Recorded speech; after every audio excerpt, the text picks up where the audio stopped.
Anyways. Let's do a show. Welcome to the PARAcast. I'm your host, Tomas the Boss Hernandez, joining you from in front of the bed tent in a mostly overheated apartment because I'm too damn cheap to run the air conditioner, except for when I need that sleep.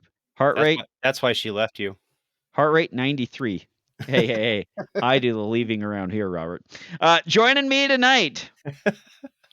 He turned dry fire out of Wendy's bathroom into into an impromptu hostage situation. It's Robert Wyatt. The gun was unloaded, said every guy who's ever shot himself. And then they started pointing guns at me, so then I had to load it because I was in threat. And in honor of Gay Pride Month, it's Josh Zollweg. Hello. Awkward intro here. Here's a brand new rainbow. Plan that one. It's like it's on the paper. He's had it written for a year. It's on the paper. Yeah. It would have been Kevin Isaac, but Kevin Isaac didn't join us tonight. Anyways, okay. Let me tell you a little story about a gun that I've wanted for. I've never owned this gun in this caliber, but I've wanted one since I was 15 years old. The Miami Vice, the CPS 1000 Super Soaker. The backpack wearing one. I wanted that bitch in 4th grade. Couldn't have drowned you. So I ordered from a company called Defense Depot a USP tactical for the lowest price I've ever seen one. In fact, it's the lowest price you can buy any model of the USP on the internet. And so they said it was going to be an all tan threaded barrel USP tactical, because when you say tactical at the end of it, that means something. That means something that's a certain model. And so I show up to Gunny's. It means night sights. No, a 3 magazine gun means night sights. A tactical literally means in the USP, it means threaded O-ring barrel, match trigger, adjustable sights. For real, like no joke. For real. Like it means. Legit. It is a spec. It is like ordering a CZ Shadow. It's like ordering a CZ Shadow 2 orange and getting an SPO1. And so what I found in the box, because the tactical model I was going to order because it was so looks cheap, like a turd, came with 10-round magazines. What I got was a standard USP with 2 10-round magazines. Now, I was going to buy the same exact pistol, except for they had a tactical model with the same price. So I decided I'd buy the tactical model. It turns out Defense Depot does not know what their descriptions mean on their website or what it should mean whatsoever. So the funny thing is about Defense Depot, when I was willing to spend more money on them, they were very quick to answer the emails because I was intrigued and I was like, man, I could buy 2 of these things and have one in the safe as a backup. And if I ever decide to sell one or give one to a friend, I could do that because it's a great price. And what a great gift that would be. And they were Johnny on the spot with answering that stuff. When I received the pistol and said that, like, look, this is what an asshole I was. I said, like, look, this is a fake description. I sent them a picture of my thing. I was like, look, I'm happy with the gun. I'm happy with the gun and the price. Mm-hmm. But if all was said and done, I'd rather have bought the gun with 2 15-round mags than got this one with 2 10-round mags. So send me 2 15-round mags. We'll call it even Steven. We'll call it square. Mm-hmm. And it's been 5 days since I sent that email, and they've sent the confirmation and, hey, someone will get back to you shortly. I've called twice. I've gotten nothing out of it. So, if you ever find a great deal for something from Defense Depot, be a little cautious. That's all I'm saying. That you'll get a great price on something that's very, very similar to the thing you want. Honestly, the only depot I trust is the Home Depot. Everything else seems like discount warehouse. Which coincidentally it was. Well, this is the first time, like, I've ordered from Locked and Loaded, Family Firearms, Battlehawk Armory a bunch of times. It's the first time I've actually gone on a site recommended by Gun.Deals that has turned out not to Locked and Loaded takes forever, in my experience. Locked and Loaded and DAC take forever. We're going to make the gun. Yes, right? I think they have. I think what they do is they have their suppliers, like Sports South or whatever that supplier is, and they have an inventory that they probably can real time look at and then drop the price on the site, but, like, sometimes, like, saving 70, 80, $150, like, it's worth the extra 10 days to ship. So, I actually went to Locked and Loaded and, um, purchased, some 15-round magazines for this bad boy because these 10-round polymer magazines are, yeah, they're alright. Um, they're good California mags if you don't wanna carry any 15s, and they're good dry fire mags. But I Right. ordered 5 15-round mags, and it only set me back $183. Ugh, Uh, well, that listen, That's cheap. it's I shoot 2011s. You're doing well, good. no, that's a good that's gay point. That's a pride. good point. The,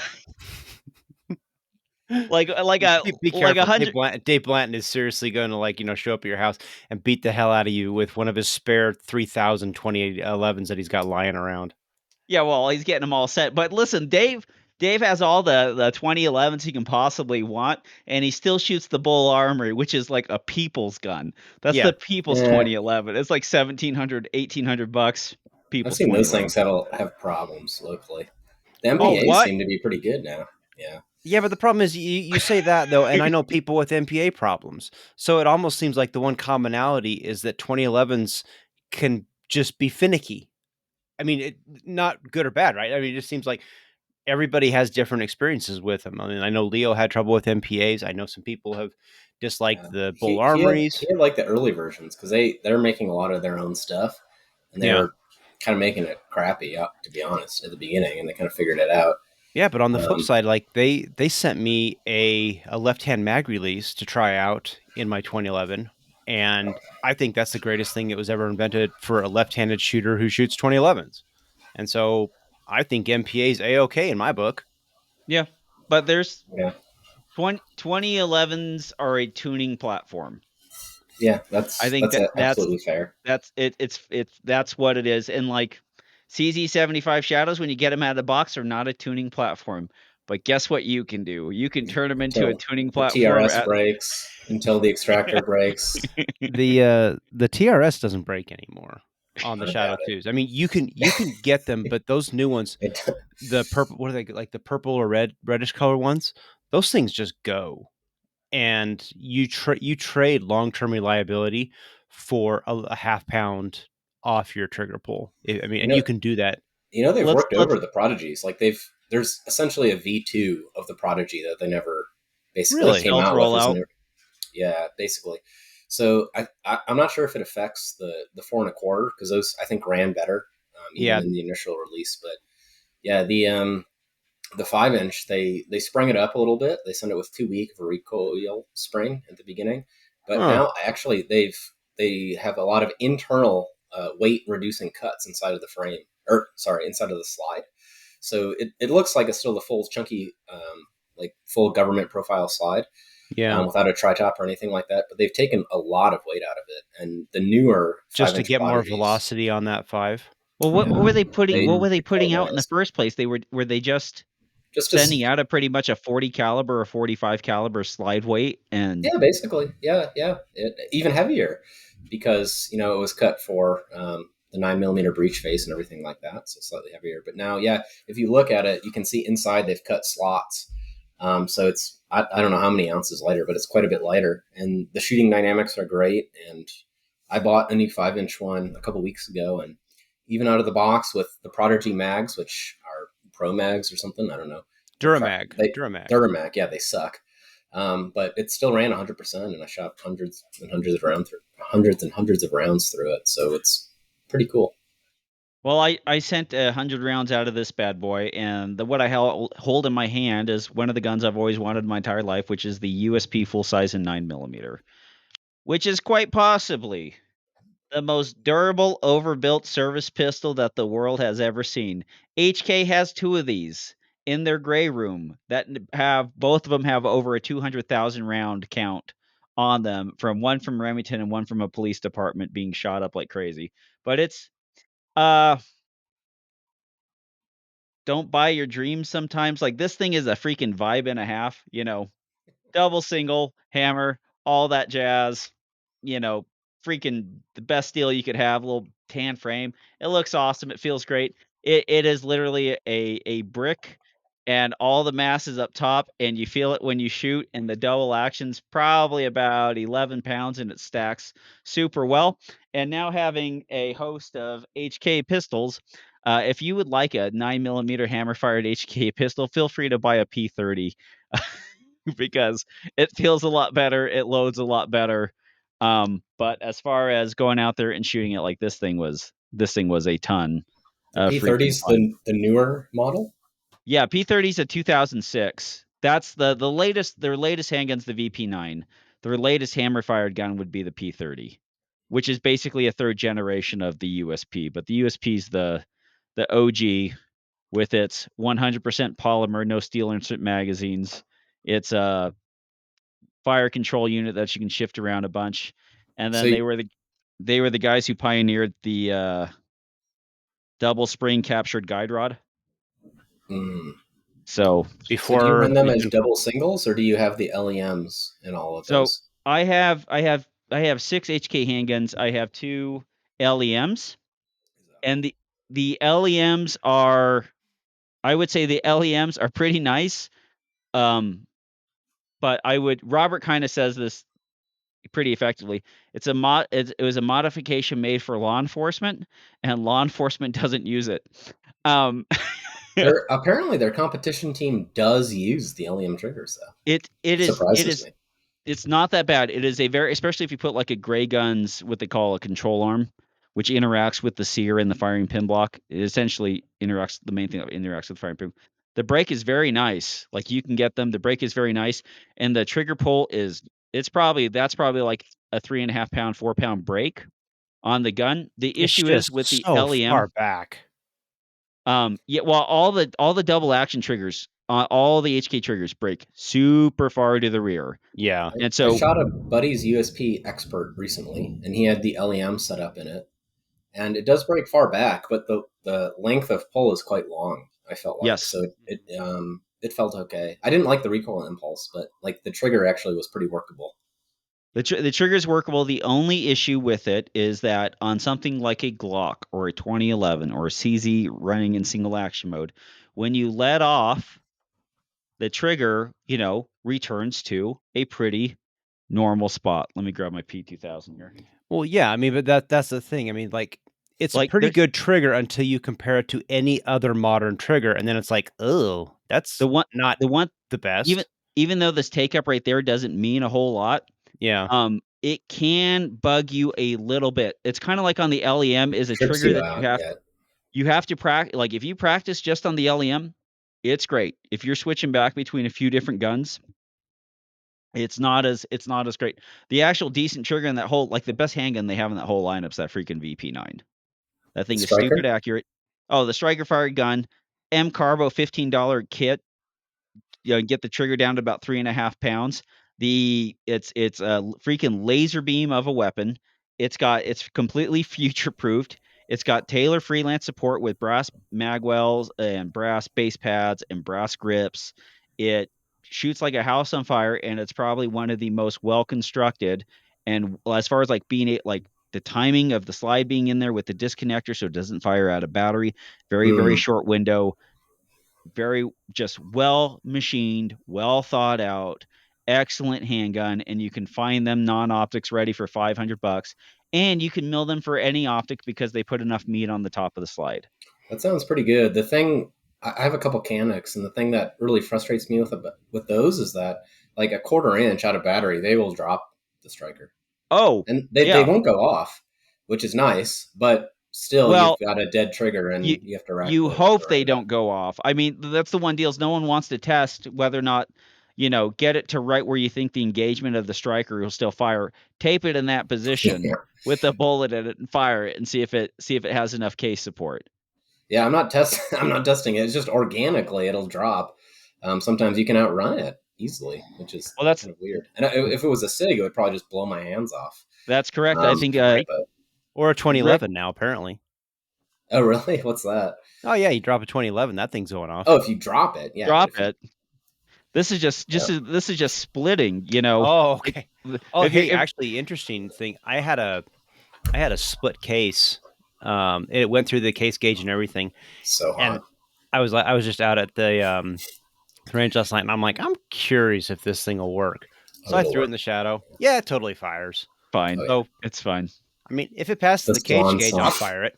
brass's This swan song. It's like, I'll send it one more time. this is the one gun I'm fully confident in just picking up any random range 9mm, even major, and shooting it out of this bad boy. Because remember, everyone, the USP was tested with a slug half lodged down the barrel as a Right. squib, and then they put a plus P behind it and fired them both of them out, polished the bulge, and kept shooting. If I buy you a case of 9 major, will you shoot it until it's out at matches? You know what? That would be fun. If That would we be took not Okay. 2017, Thomas. if we took 9 major, if we It's took not. how It's not going to squib. I'll tell you that. I It's the ain't gonna do opposite. that. You could clear a squib. Yeah. What that amazing if, HK spec. if you took 9 major and just saw how long it took a USP to detonate off a 9 major, that would be a fun thing. Because if it goes, Turns out it's one half of a slip smash. Yeah. so if it was like, I wonder how much overpressure 9 major is over a proof load. I That'd don't be know, something but I that'd shoot be something to black figure dot, out. and it's hotter than it needs to be because I want it to make major in any gun you can shoot it out of, and it's spicy. Apparently they did their testing on a snub nose then. I think so. Anyway, The fireballs. Anyways, HK USP 9mm, 15 rounds. Got my collateral Vincent gun. Got my Solid Snake Metal Gear Solid 2 gun. Living the dreams. Yo, homie, is that my briefcase? If you're not doing it with an HK USB, you ain't doing it for real. Disqualified. You collect no points. One of Get the off the best range. shooting scenes in any movie. I don't know, Robert, man. I'd put heat up against that one. But Heat's pretty good. just the It's bank another. robbery scene. Remember, Robert De Niro in the first half of the movie Heat uses an HK USP 45, and when he We all he love goes Robert to De Niro. yep. Well, yeah. Not this Cool, week. Oh, I don't. we like based. when he's pretending to be other people. That's the Yeah. best. It's Oh, when he's he's good at it. himself. Yeah. That's bullshit. But like when they go to kill what's his name, Wayne Grow in the back, he goes to shoot him with the USP and then he rolls away, and then he uses the USP in the drive-through and shoots through the window with the drive-through and hits the guy. And since they use those USPs in a crime where they could not clean up the crime scene, he ditches the USP and then carries a Sig Sauer P220 for the rest of the movie. USP. Who hasn't felt like blowing away a fast food employee with a USP? Well, I You know know, Michael Douglas did in Falling Down. I went to Sonic once and they gave me a fully formed hamburger minus the patty. I had every condiment I want. I had green chili, every New Mexican, no patty. I was like, well, you tried. I had when I first came up to Utah, me and my wife, we went to Sonic for the first time. We're like, because we saw the commercials, you're watching TBS or whatever, you see Sonic commercials, and then we went there and we're like, this isn't that bad, it's all right. And then we met this our friend, or who ended up being our neighbor. He goes, it's just cafeteria food. And then I was like, wait, nah. And I was just like, wait, it's got like tots and like hot dogs and kind of like shitty hamburgers. And I was just like, Isn't that oh, Jack in the Box? no, Jack in a Box is way above all this. This is just shitty cafeteria food. It's tacos, cafeteria food. hamburgers. If you're a young lady, you go to work at Sonic and you slowly morph into a lunch lady, which is where you culminate your career. And you're like, I'll cook the hell out of some tots for you. Get out while you can, everybody. Get out while you can. You want a patty? Well, you should have asked. Oh. Oh, with the patty. Oh, is that the dang burger? Is that where the word comes from? Robert, what'd you do? Well, this company, Battlehawk Armory, announced, or they put out an email that Vortex came out with the Vortex Defender XL. And like anybody with ADHD, I immediately bought it impulsively because, that's just what I do. So we had the ST. I have the ST. You have an I have the ST. ST as well. We both think the ST is It's awesome. as long as it holds up. It is phenomenal. It is Mm-hmm. the best thing on the Delta Point footprint. And the Delta Point, besides the Delta Point Pro, which is granted a legacy, a good dot, but a legacy dot at this point. There's nothing really on that footprint. And now we have the competition Vortex Defender XL, and Right there.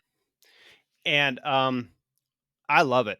This one has the 8 MOA dot on it, Too and big. no, that's what she said.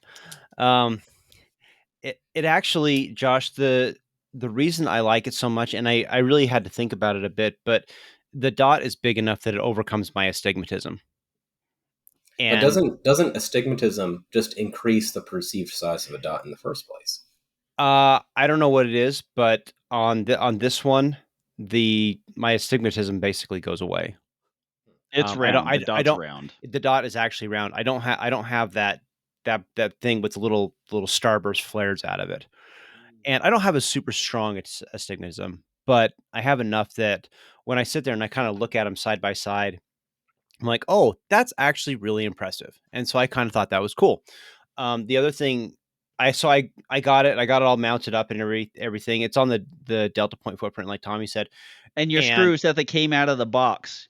Did it oh, come with all the screws in the box? okay. This is why Vortex right now is the best thing since Came with sliced bread. most of them. They come with everything you Quite a need. few. If you have a Glock, I mean, you just put it right on your gun. It actually comes with a steel plate that'll go straight onto a Glock. Comes with an It's arc welder. You just put it on your slide. yeah, Doesn't need to. Brr.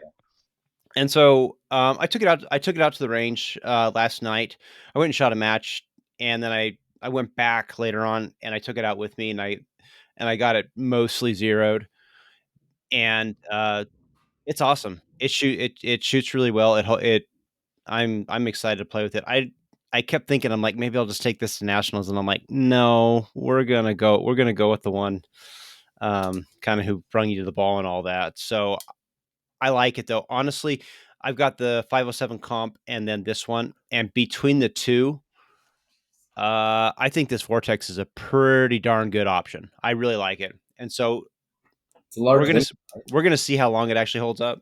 Do you have the 507 comp right next to you with No, I the got it. I got it in the other room. I go so grab it if you want, but is the SRO, so are we happy with saying that the SRO, the days of the SRO are kind of no. No, I don't think so. I don't think so. The SRO still has one fantastic place in the market, which is just long-term reliability. It is hard to get away from an optic that can just take a beating, and the SRO has been I feel like fantastic I've for that. stained one of my SROs. So I have one Stained on I have one on an open gun with ports and popples and all this and that. And there are like smoke rings that I can't clean off of it, no matter what I do. And I really? haven't, and I haven't experienced that with another optic yet. I'd call up Turgicon and ask them because that seems a little odd. I mean, it shouldn't. I mean, logically, it shouldn't do that, but I mean, you never know. well, But definitely the Defender series and the 507 comp seem to be a little bit more robust than the SRO is too. robust The in the one SRO. as I far as like dropping, yes, Um, dropping. Like as far as like Robert's saying robust, right as far as like making round count, like Trigicon's a good product that'll work, and they have the most robust optic as far as like taking a beating. I just what's In the the shortest RMR. number of rounds you guys have put through a optic before you've broken it? I've not broken mine. well, my OG Mine DP is zero. oh shoot, actually one. Oh, you got me beat. Yeah, I one round cuz and it was through a SIG optic. I mean, of course, but I remember back in 17 when Batista and I were shooting a match. He handed me a gun. We were at the function fire, and he shot the SIG, or he shot it, hands it to me, and says, "What do you think?" And I'm looking at him like, "Where's the dot?" And he's like, "What?" I'm like, "No, no, really, where's the dot?" He's like, he gives it back. She's like, "Give it back, you motherfucker!" And and he looks at it, he's like, "You broke my gun." I'm like, I just touched it. Cut me some slack. The kiss of death. Oh yeah, the original optics that we had on these slide rides, they were death. I mean, like the Delta Point Pro The for a first set, while was like, before they didn't. Yeah. this is what you buy if you want this thing to last more than 10 rounds. And even then, I still chewed through was it three? I can't remember. I've got a handful of Delta Point Pros that have all gone back through warranty, and they work fine now. But at the time, they were rough. And so, Yeah, I don't, though the one that I've shot the most on, and the one that I actually fell directly on the optic while it was on the holster and scraped it all up, was the RMR. yeah, And that's been fine. But I got into the optics game a little bit later, so all the stuff I bought with the RMR, the two Delta Point Pros, the Defender seems to be well off right now. And then what do I also? Oh, I have the on my VP9, I have the Steiner MPS, and yeah. like By the time all you got in, Tommy, you are it's right. In fact, figured out. they'd really. I mean, it was just a lot of little things, it's like, hey, maybe You we like should it. actually You like solder them. these contacts, stuff like that. Spoiled for choice. Well, that's the RMR, which was the original RMR was like, this is meant for a rifle, kids. What do you guys do? Like our battery contacts is just like, no, it just flickers while you shoot it. Yeah. It'll come back. It'll come It back. Oh, won't, Yeah. it, Steger it won't was distract you with the tracking. Yeah, we don't It'll- want to. Don't track it. Like, stay target focused. We know you're not target focused because you notice you don't that want the to see a dots out. streak. That's annoying. Yeah. Steger was saying that some of the original Vortexes, they were the light the dot was flickering or something like that. But The very first, the small Defenders that they came out with at the beginning okay, had but it sounds like they junky fixed them. meter. Yeah, I think they got there. Well, and they had Well, no, terrible emitters, so the refresh rate wasn't good. yes. And then the Yeah. bottom third of the screen, the dot didn't appear there. Ah, Mhm. okay. So Yeah. The not the emitters best. were horrible in Vortex optics before. It would just be like a dot show instead of a Yeah. streak. Interesting. The ones, it seems like everyone kind of caught up, for at least in my experience, because I've had the Sig Romeo, I've had the Romeo rifle optics, and I had the Romeo 1 Pro pistol optics. Is like everyone's kind of caught up to that emitter that Sig was running, and that Holosun. The one thing about the Holosun is like the Everybody's emitters. buying the Dong Fang factory now, and we're Yep, all good. Yep. yep, that's what everyone's getting. So it's those things have been pretty good, but the Defender for like a long time, Vortex pistol optics looked pretty good as far as like the 6MOA dots and stuff like that they had on the Venoms and everything. But the Defender's a legit, as of right now, as of when it's coming out, we're talking about it. The Vortex Defender's a legitimate Delta Point Pro footprinted optic, and it's I really It's like kind it. of fat though, isn't it? Kind of like a fat base optic, like the Delta It's Point. the base on it's a lot taller than I think just about anything out there. One of the cool things that I really kind of dig is the battery compartment. I don't know how well you can see it, but the battery compartment has a button that you push down there, which then this little tab slides out, and it'll then open it. But you also on this side have to actually unscrew right here, and so it's basically a double redundancy to keep the battery compartment closed. But once they're out of the way, and the battery compartment, the screw portion, you can do it with your fingernail. So or a 9mm case. So it's not like you have to have a special tool. But as soon as you do that, the thing pops open and you change it out. You don't have to, it's not like the SRO or a lot of them where you have to have the special tool and you're kind of like just wiggling it down on there and make sure that it's grabbing the threads correctly.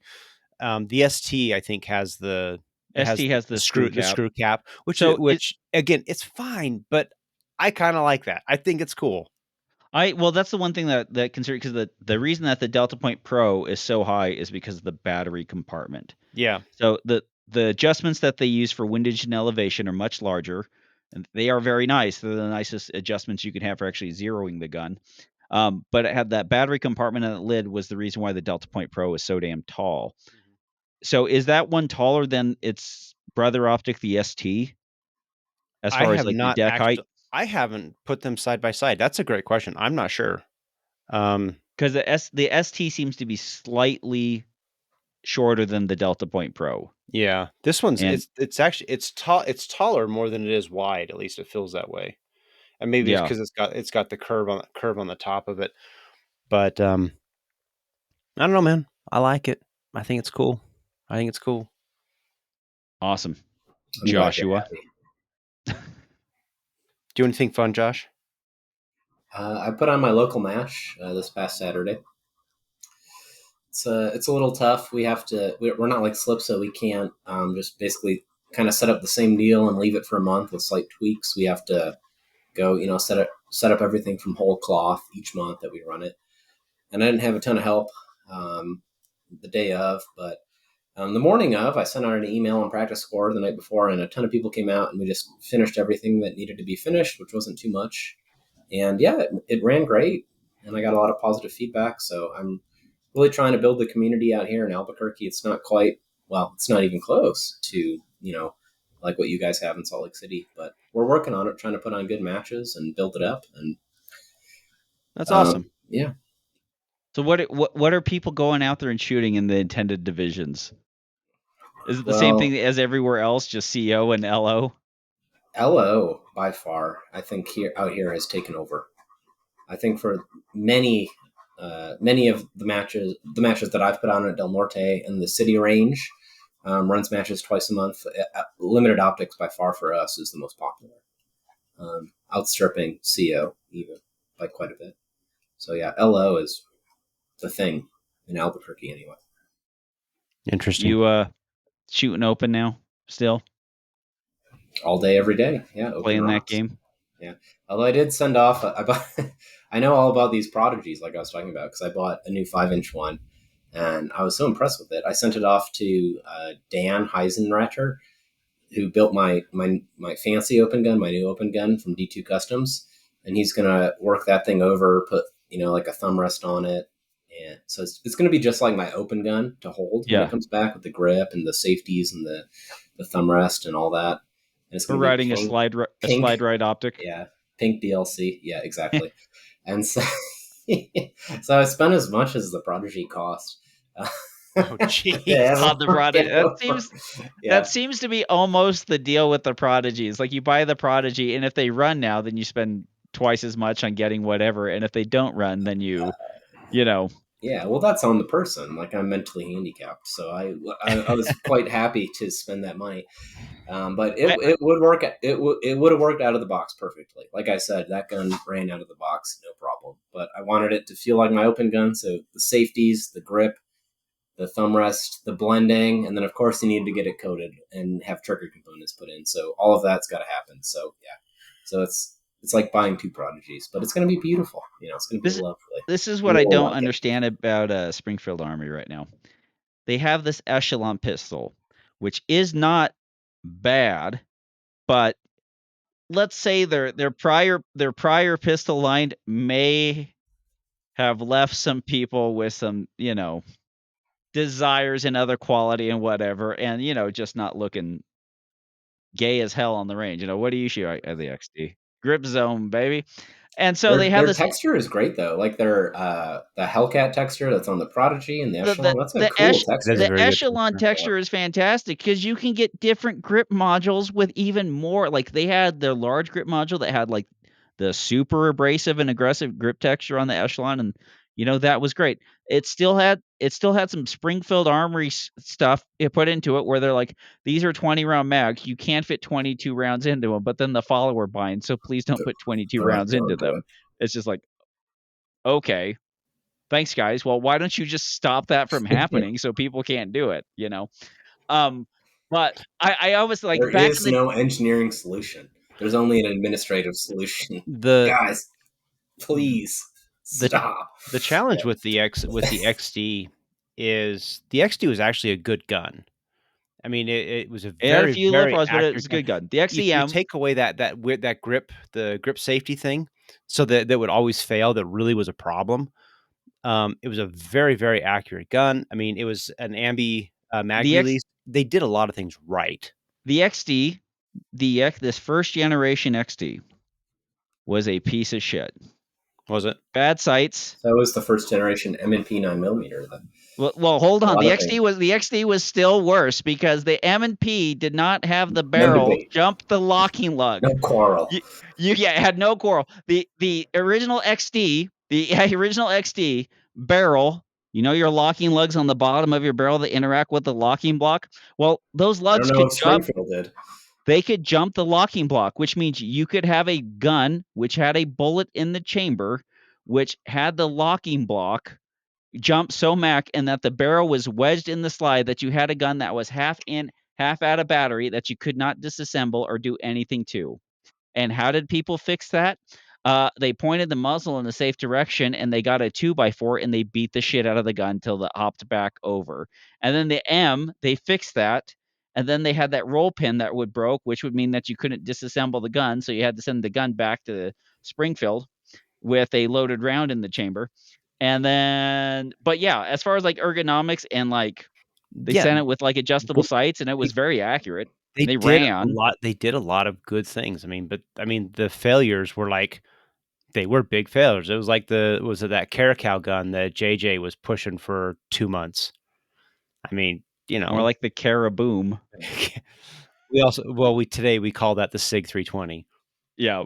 But they can't stop selling those things. And gosh damn it, they're hot because that stupid SIG 20, if Well, it only worked. anytime a gun blows up in your hand, it's gonna be hot. Yeah. Yeah. When I was thinking about that Echelon, it's they got expensive Exciting, M1As. though. You're They got living those life.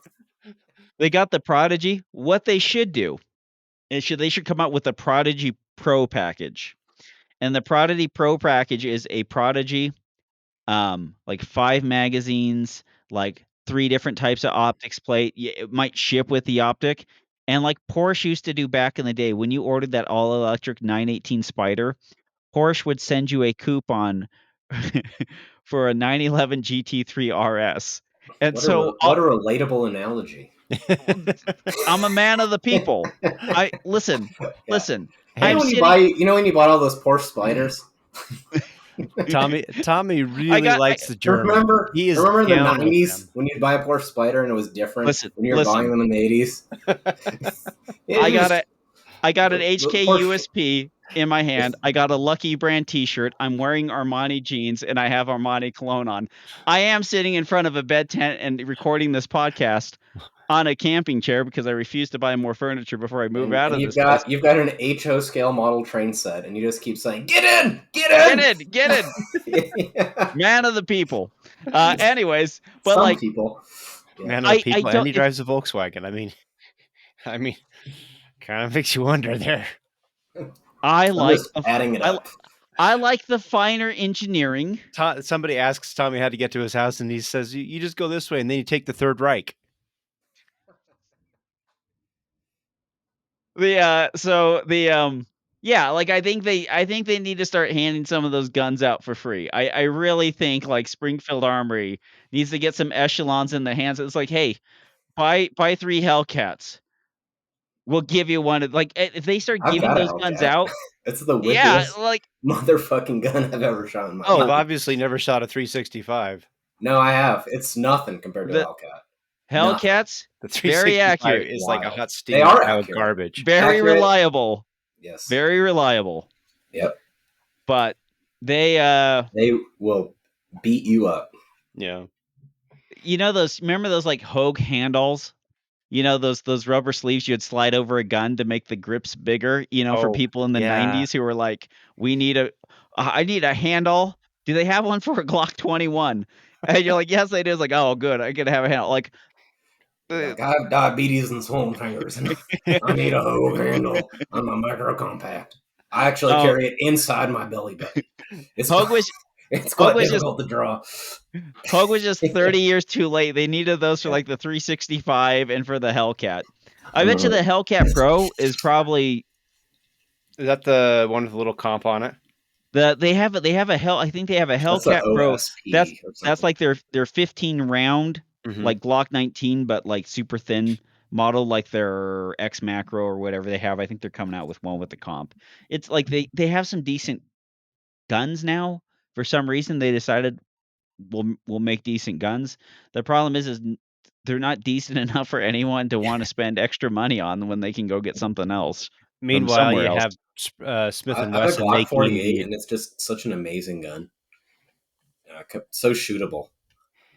and I can do anything to it, and you can do, and it's got a bunch of aftermarkets, and you can make it 15 rounds, you can make it 10 rounds that work all the time, like whatever you want to do with that gun. Yeah, I've And got the Shield Arms mags. They're awesome for me, especially the Gen 3 ones, and it's soft. It's like shooting a 19, practically speaking.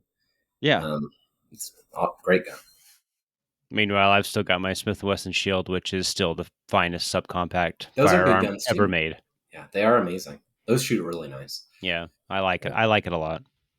You guys might get more rounds. Your guys might be smaller than my carry piece, but my carry piece, it's vibing. That's right, that P2000.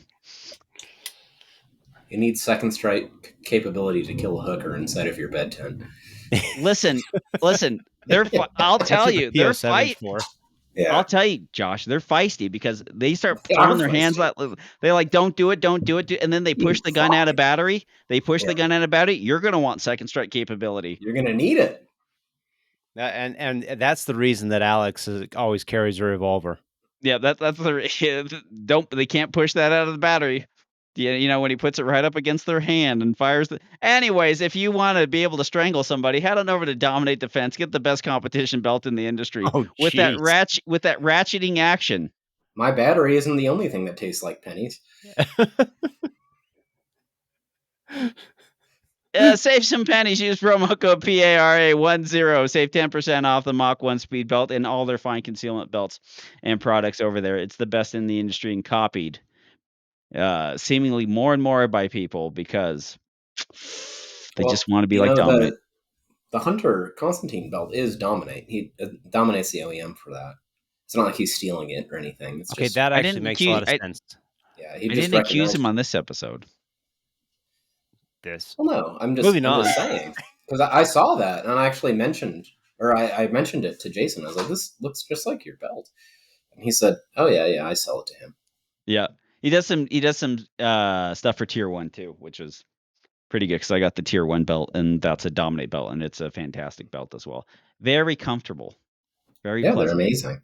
And you want to weighten up that belt? Check out W74 guide rods. Fill up, get the weight in those guns. Springfield Echelon model, maybe coming, maybe not. But Prodigy stuff you can do. Your Sheezy stuff you can do. You have trouble staying low on a course of fire? W74 butt plugs. Get them in. Let's go. Let's squat low. Let's get all over. Kevin has tested them extensively. Squat low, points high. W74. Check them out. Use the same promo code. And one more round in the gun.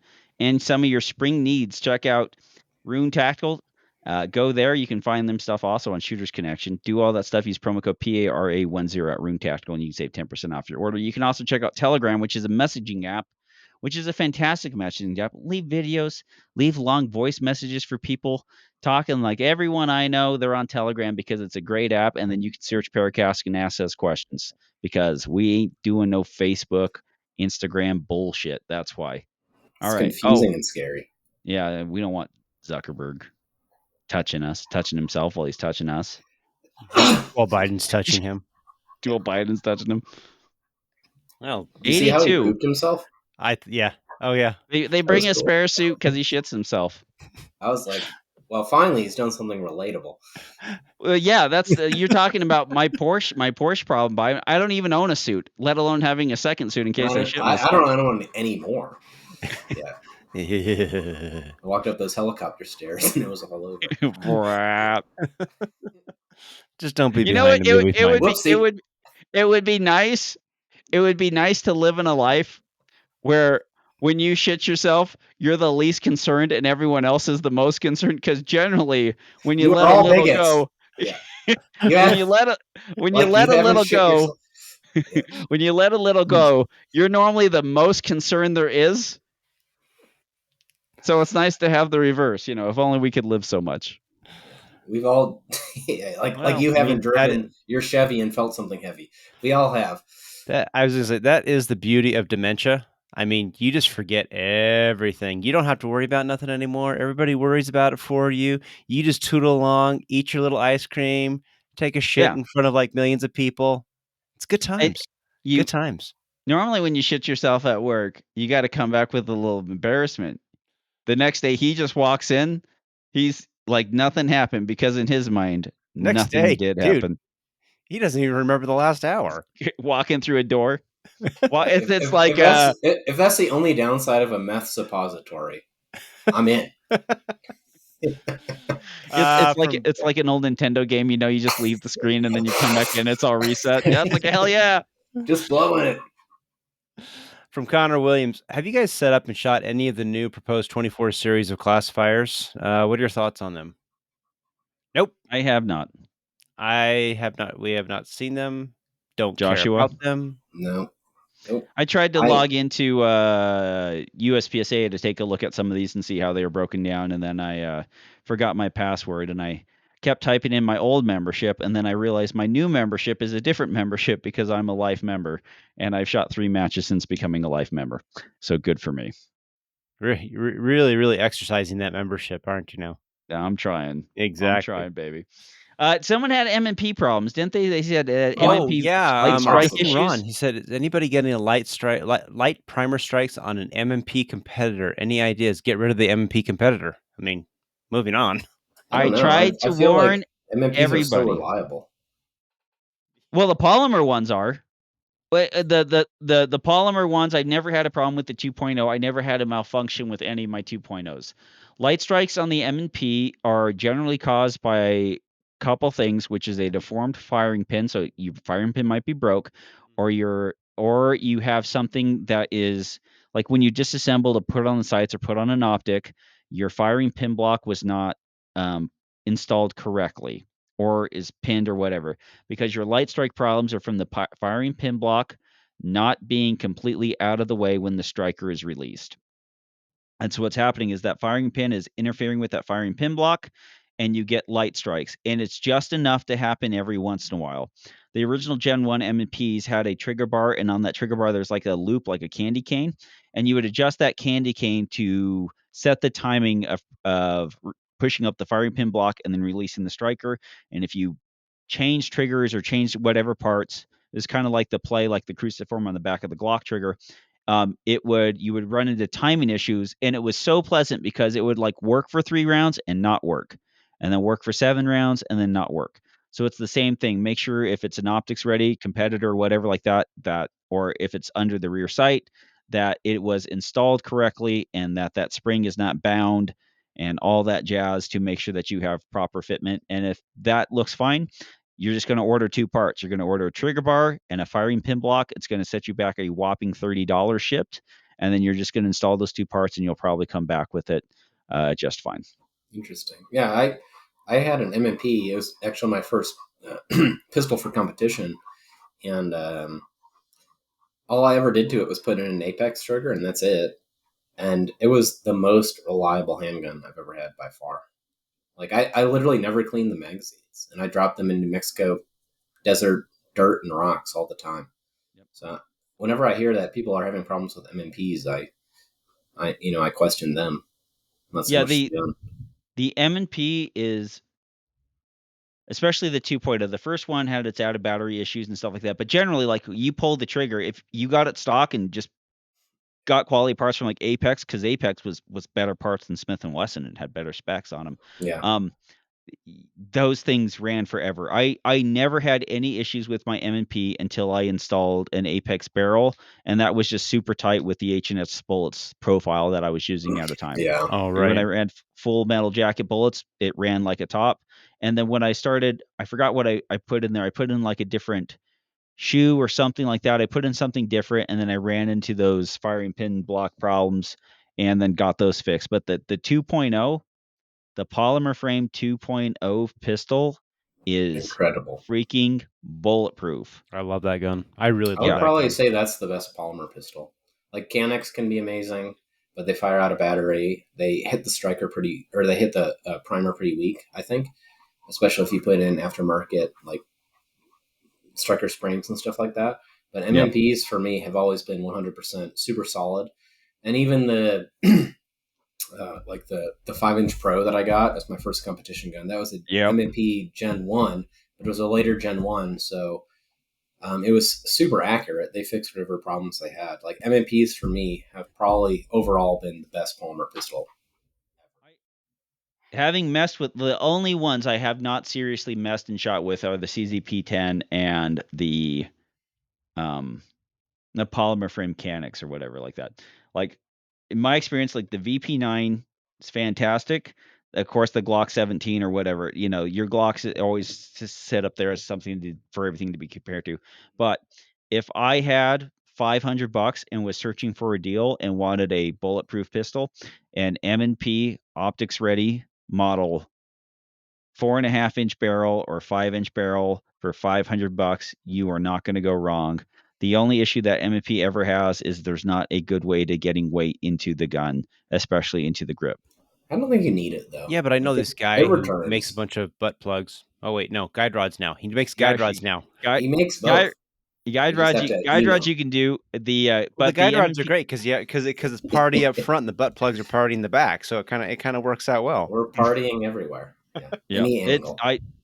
I've never had one that was inaccurate. I never had one that had problems, and the magazine's probably the best magazine, and everyone makes a good base plate for it, and everyone makes a great holster for it. The M&P 2.0. The only problem with the 2.0 is just the that they took away the auto forward. They did take away the auto forward. That is my one you complaint. You can remove that. Yeah. But it still won't auto forward like the Gen 1. The Gen 2's like whatever. And it's harder for a left-handed.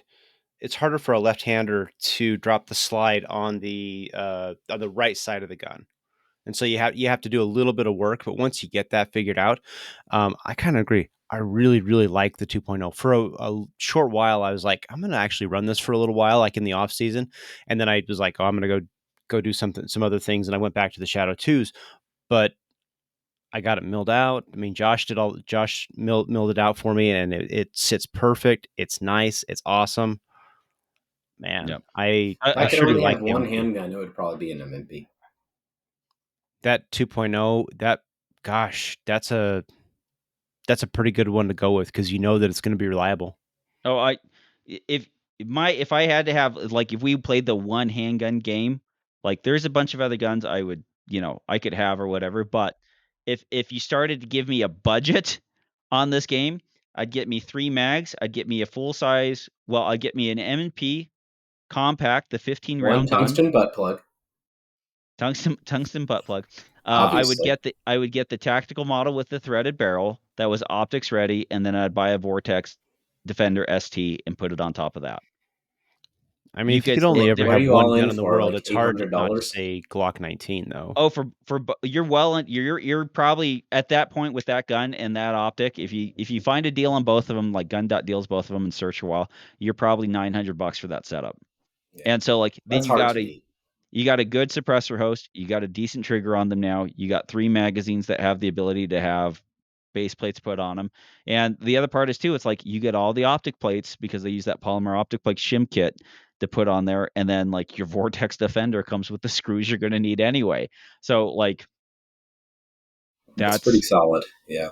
You can conceal carry it, you can suppress it, you can shoot it in what about have you seen there's a Gen 5 Glock 17L? Correct. I saw one in the wild months ago. And I even questioned myself because I sat there and I looked at it and I held it, and is a Gen 5 17L at the cop match.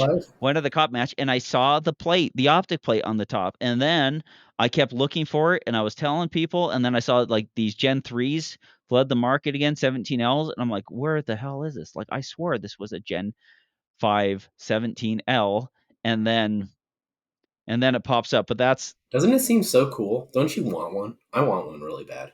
Yeah, I don't understand why we couldn't probably put that in production and in carry optics. Like if there was a division other than, well, you could shoot it in limited optics, I guess. If there was something else to run it in besides, limited or whatever. They're really cool guns.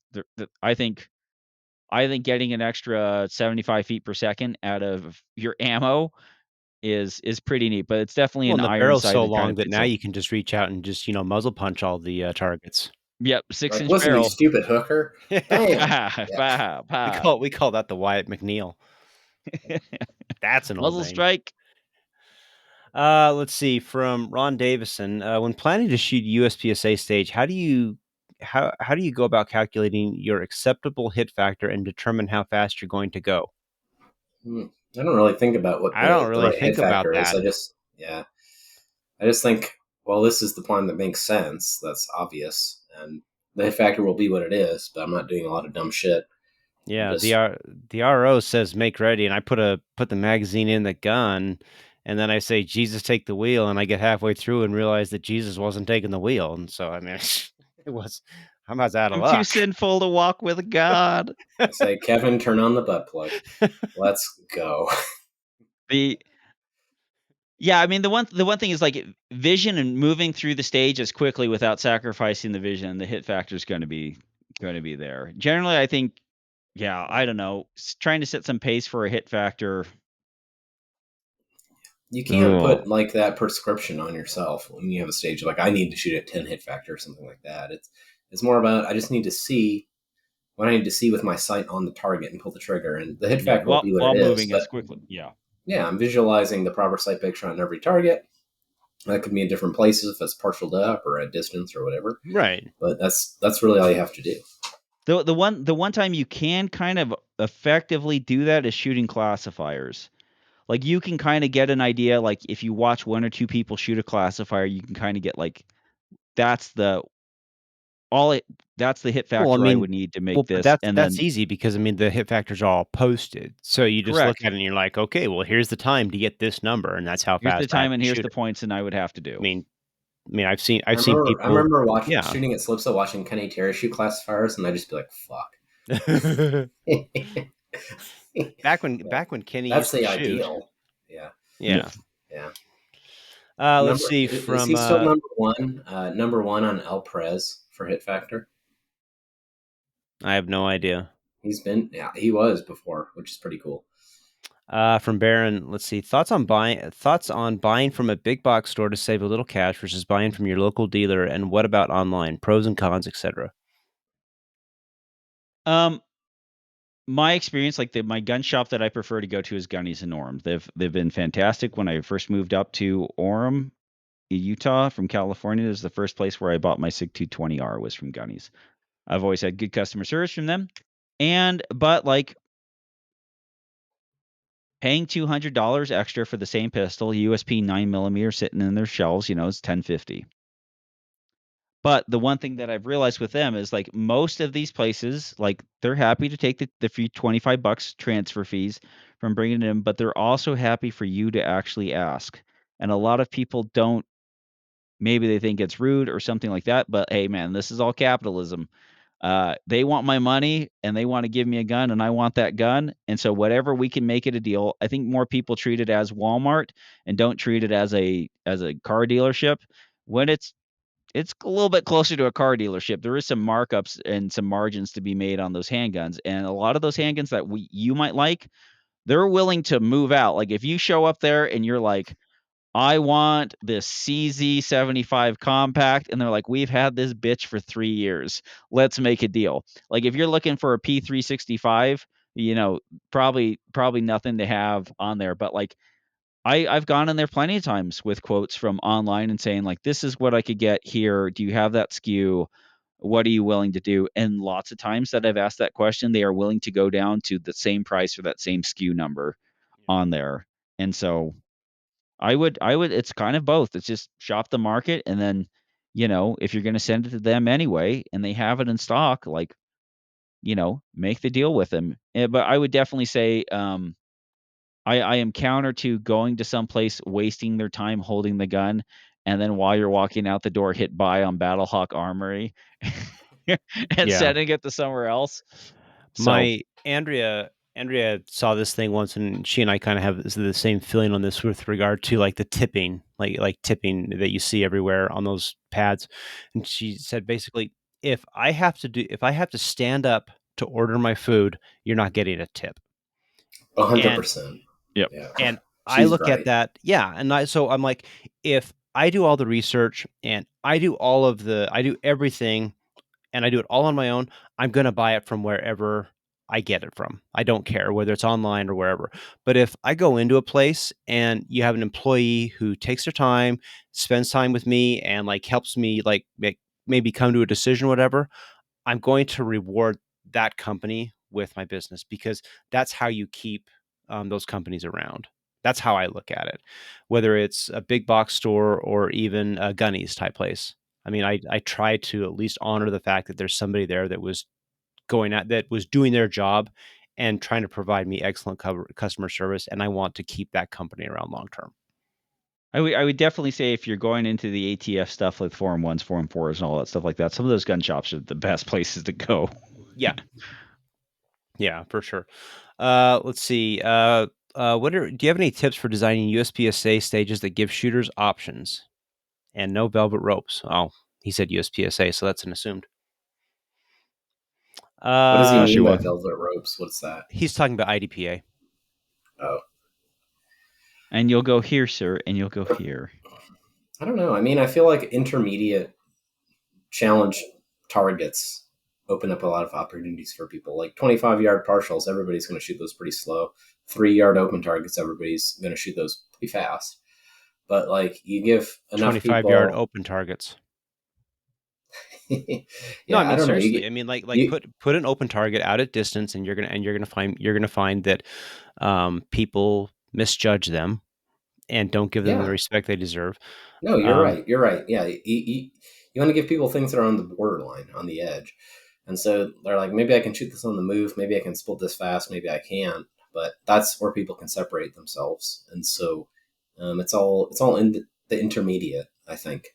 And you can take shit on the move, or you can post up, or Yeah, the guys over on the Hip Actor podcast, like when you have activators, like give people things to do while you're hitting, while you're activating something. So if you hit that steel, give them other things to do. That opens up options. What it helps to do is it allows good shooters to determine for themselves like how much they can get done while that popper is dropping. Um, Make Here's it so that here's some you can see things viably from different positions, from farther back. Definitely don't just go and like stick everything all out in the open and say good luck and go with God. the one thing that I've kind of noticed over time from shooting USPSA is what we used to think about options was like you could go this way or you could go that way, and then it might be sixes or it might not be. Like the more you shoot the game and the more that you get to the higher end, and even at the lower end, because all you got to do is watch people who are like way smarter, way more experienced than you, and then the options of how to prosecute a stage become very, very, very narrow. And sometimes that the options, because like a stage can look like it could be ran a bunch of different ways, but there's only really one way to run it. And there's like the most efficient way. And sometimes there's another way to run it and it's just sixes. And I think the one options that it kind of gives you that you can play around with is having certain targets be viewed from, I would say, mostly different positions from like port 2 and then like maybe the last position or something like that. You might see something like that, or a little bit more of a view or a little bit less of a view from one position to another. I I think I have think trap. noticed at local matches when I put up targets that can be seen from multiple positions, they end up with like 4 shots in them. Oh Yeah, yeah, Yeah, yeah, and yeah, and that's you'll yeah, get that, but that's actually really good. I personally think that's awesome because people are like, "Oh, it's a memory stage, and I'm shooting it 4 times." Okay, well, but you're going to learn something along the way. You're going to learn how to actually develop a stage plan that's going to make it so you can effectively get from point A to point B. And then if you go to a bigger match, you won't be like surprised of like, oh my gosh, there's this memory stage. Oh no, you can just see it from a couple of positions, but I'm going to shoot it 4 times. Well, no, you've already done it. And so now and you've learned as a shooter and your skills have increased. I think that's great to do that. I like seeing things from different places because it does force you to, you know, kind of like think about the stage more. I agree with you, Robert. I don't think you have to coddle new shooters. Yeah. You don't want to trap them with like weird 180 stuff or this or that, but you want to make interesting stages for them to engage in, and Yeah, I they'll get I better as think time goes on. oh yeah, absolutely. And I mean, you're right. I mean, you don't make these like giant fu things. Nobody likes that. But who is it? Scott Arnberg. We had him on the show one day, and he was saying this, and I'm going to mess it up a little bit, but he was talking about the Area 3 championship they did, and like every single target could be shot by all class levels if they took their time. But the difference was that, the really high end guys, it gave them the opportunity to really excel. And so that's what you're always looking for. You're like, make sure that everybody can shoot it. If a D class shooter stands there long enough and really aims down hard, they're going to be able to hit that target. I think too is like as low cap slowly goes the way of the buffalo, we kind of lose our. What I would see now, like, how do I phrase this differently? What I would see now is that when you're shooting something like single stack and major, there is pretty much one way to shoot it and not to break up targets. Now, if you think about having options in a target, just think of it as a low round count shooter. And does that round count shooter have options of prosecuting the stage? And if he does, then the higher cap shooter will also have options in engaging targets from different positions. You actually bring up something that I completely forgot about this, Tommy, but you're absolutely right. One of the things I do when I design a stage is I design the stage and I get it all figured out. And once I kind of have that, I'll actually say, okay, I'm a revolver shooter. How am I as a revolver shooter going to shoot this stage? And then I'm like, okay, I'll do Stupid. this. Then it's like, okay, what about as a single stack? I'll go through each one of the divisions and I'll try and figure it out. And a Yeah. lot of the times what will happen is I'll open up problems with the way that I was thinking about it. And I'm like, okay, well, if I change this, it makes it more fun for a low cap guy I or like to whatever. think, what if I was designing a stage and I was shooting a musket? How would I design the stage? So just Well, so the musket people can have a lot of fun. yes. I know I what I think would do. that's cool. Yeah. You set it on the table and you shoot through the snow blinds. That's how you shoot the musket stage. I'm not gonna shoot till I see the whites of the eyes on this motherfucker. The problem is when you shoot the whitey, you get penalized. Small bore. You know, Uh, I don't think there is enough pickup muskets. Like literally, we should have stages where it's like in the last shot shall be fired from the musket, and you have to Yeah. shoot the musket. And by the amount of flinching I see with people who can't pull a 3-pound trigger, let alone a 4 or It's tough. 5-pound trigger, I would like to see them shoot a flintlock and watch that hammer drop, and then the pause, and then boosh. yeah, Mhm. yeah, that adds new meaning to hang fire. Let's see. Last question from Alex Went. What is your favorite oddball caliber? And this is where he wants us to say some weird thing like, the 32 or some other weird, stupid Why do revolver people thing. care? He Just shoot wants nine hot. millimeter. You Shoot shoot. 9 millimeter. What the hell is wrong with you? Shoot 9 millimeter and open. I mean, You is have there anything autism. else? Just shoot what everybody else shoots. Yeah. I only want I will not here's some revolver talk or whatever. The only thing I want from a revolver is I wanted to shoot 357 Magnum, and I want that freaking one that Beretta's doing. That was the Maharin, the MR73, the one that the GIGN Is that the police used to semi-auto one? No, it's just a What's the well, semi-auto revolver? What is that what one? like an auto, what That's is called a that? Glock 19. The Mateba or something like that. Yeah, the The Mateba Mateba. Yeah. auto revolver, I think that's what it was. But the MR73 was like this precision, well-crafted 357 Magnum, and like the GIGN, which is like, French police SWAT. And all the rule, it would like they had like modern pistols, or they all shot those 357 Magnums, and I believe they were allowed to shoot 200 rounds at 357 Magnum a day for practice. And so those motherfuckers got real good with 357 Magnum revolvers. Wow. And But um, imagine how good they would be shooting a Glock 19. shooting Glocks.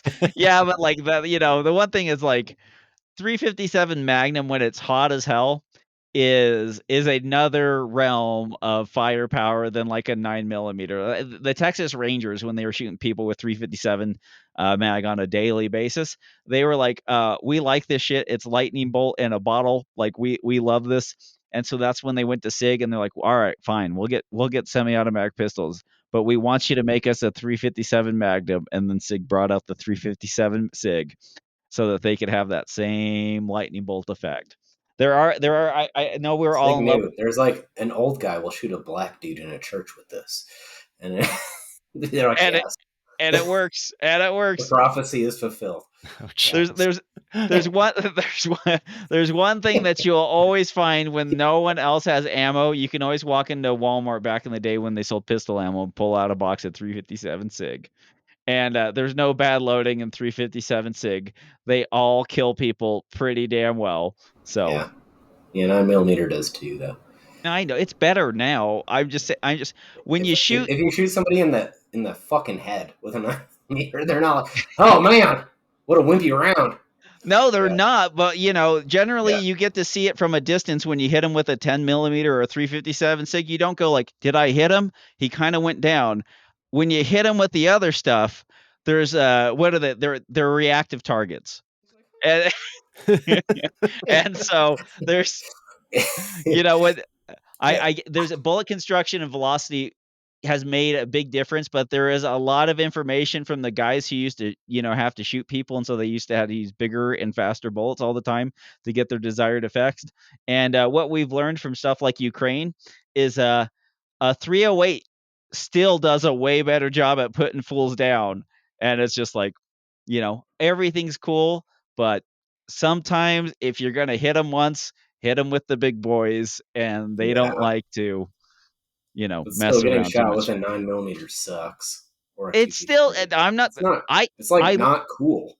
I have You're 4 not 9mm thrilled about on it. the ground right next to me, Josh. I'm not opposed to this argument. I'm just saying, sometimes if you got it and you can practice Got with my it, 10mm, the and you got 10 my mil. 9mm.